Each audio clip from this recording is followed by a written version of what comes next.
తెలంగాణలో టెట్ ఫీజును అమాంతం రెండింతల పైగా పెంచడంపై నిరుద్యోగులు తీవ్ర నిరసన వ్యక్తం చేస్తున్నారు. ఫీజును తగ్గించాల్సిందంటూ విద్యార్థి సంఘాలు ఆందోళన చేపడుతున్నాయి. ఎన్నికల సమయం కావడంతో విపక్షాలు తమ వంతు పాత్ర పోషించే ప్రయత్నం చేస్తున్నాయి. ఈ నేపథ్యంలో ప్రభుత్వం ఈ వ్యవహారంపై దృష్టి పెట్టింది.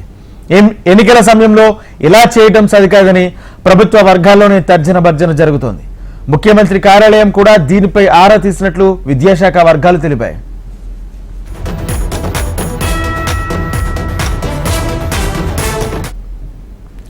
అతి తక్కువ ఫీజులతో పోటీ పరీక్షలు నిర్వహిస్తామని కాంగ్రెస్ పార్టీ అసెంబ్లీ ఎన్నికలకు ముందు చెప్పింది. అయితే దీనికి విరుద్ధంగా టెట్ ఫీజును భారీగా పెంచిందనే విమర్శలు సర్వత్రా వినిపిస్తున్నాయి. 2017 వరకు టెట్ కు ఒక్కో పేపర్ కు 200 ఉండేది. ఆ తర్వాత ఇది 300 అయింది. 2023లో కూడా టెట్ ఫీజును 2 పేపర్లకు కలిపి 400 చేసినా పెద్దగా విమర్శలు రాలేదు.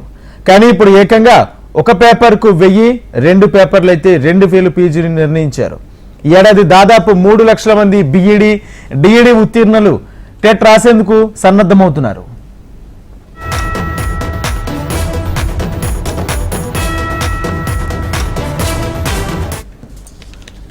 ముఖ్యమంత్రి కార్యాలయం అధికారులు టెట్ ఫీజు పెంపుపై వస్తున్న విమర్శలను సీఎం దృష్టికి తీసుకువెళ్లారు. మరోవైపు విద్యాశాఖ ఉన్నతాధికారులను కూడా సంప్రదించినట్లు తెలిసింది. ఫీజు పెంపు అంశం తమ ముందు అసలు చర్చకే రాలేదని, అధికారుల స్థాయిలోనే ఇది జరిగిందని ప్రభుత్వ వర్గాలు చెబుతున్నాయి. కానీ నిరుద్యోగులు ఆగ్రహాన్ని ప్రభుత్వం భరించాల్సి వస్తుందని ముఖ్యమంత్రి సన్నిహిత వర్గాలు అసంతృప్తి వ్యక్తం చేస్తున్నాయి. ఫీజును భారీగా పెంచే ముందు అధికారులు ప్రస్తుత పరిస్థితిని గమనంలోకి తీసుకుని ఉండాలని సీఎంఓ భావిస్తున్నట్లు తెలిసింది. అయితే సమస్య మరింత జటిలం కాకముందే ఫీజు తగ్గింపు అంశాన్ని పరిశీలించాలని సీఎంఓ భావిస్తున్నట్లు విశ్వసనీయంగా తెలిసింది. దీనిపై సమగ్ర విచారణ నివేదిక ఇవ్వాలని విద్యాశాఖ అధికారులను కోరిందని సమాచారం. అయితే ఫీజు పెంపు సమంజసమేనని అధికారులు సమర్థించుకుంటున్నారు.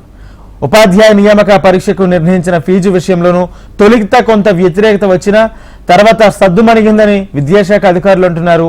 ఆన్లైన్లో టెట్ నిర్వహించడం వల్ల వ్యయం పెరుగుతుందని అధికారులు చెబుతున్నారు.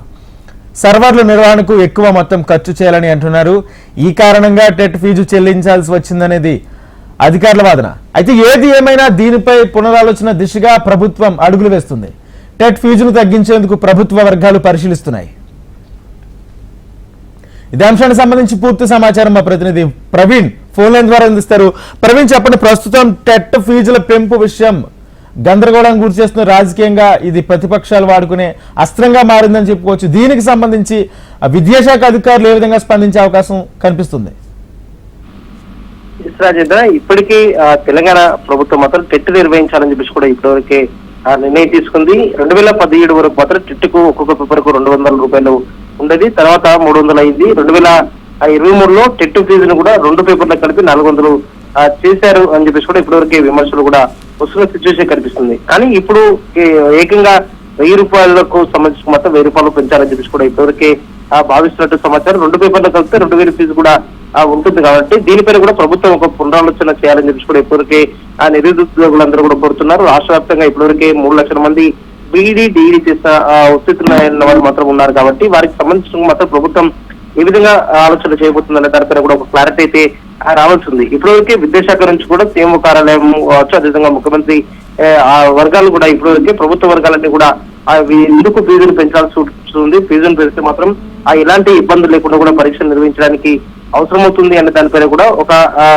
నివేదిక కూడా తెప్పించుకున్నట్టు కూడా సమాచారం. ఈ నివేదిక ఆధారంగా మాత్రం ఫీజుకు సంబంధించి మాత్రం ప్రభుత్వం ఎలాంటి నిర్ణయం తీసుకోబోతుంది అనే దానిపైన కూడా ఒక క్లారిటీ అయితే రావాల్సింది. పార్లమెంటు ఎన్నికలు ఉన్నాయి కాబట్టి ఈ సమయంలో మాత్రం ప్రభుత్వానికి మాత్రం కొంతవరకు బ్యాడ్ నేమ్ వచ్చే అవకాశం ఉంటుంది. కాబట్టి ప్రభుత్వం ఈ విషయం పైన కూడా ఎలాంటి ఆలోచనలు చేస్తుంది అనే దానిపైన కూడా ఒక క్లారిటీ అయితే రావాల్సిందని చెప్పొచ్చు. ఈ టెట్ కు సంబంధించినందుకు మాత్రం టెట్ విషయంలో మాత్రం ప్రభుత్వం ఫీజు పెంచకుండా కూడా గతంలో ఏదైతే 2 పేపర్లకు కలిపి కూడా ఫీజును 400 రూపాయలు కూడా వసూలు చేశారో అదే విధంగా కూడా ఉంచితే బాగుంటుందని చెప్పి కూడా నిరుద్యోగులు మాత్రం ఇప్పటివరకే తెలుస్తున్న నేపథ్యంలో మాత్రం ప్రభుత్వం విద్యాశాఖ అధికారులతో చర్చించిన తర్వాత మాత్రం ఎలాంటి నిర్ణయం తీసుకోబోతుంది అనే దానిపైన కూడా ఒక స్పష్టత వచ్చే అవకాశం ఉంది.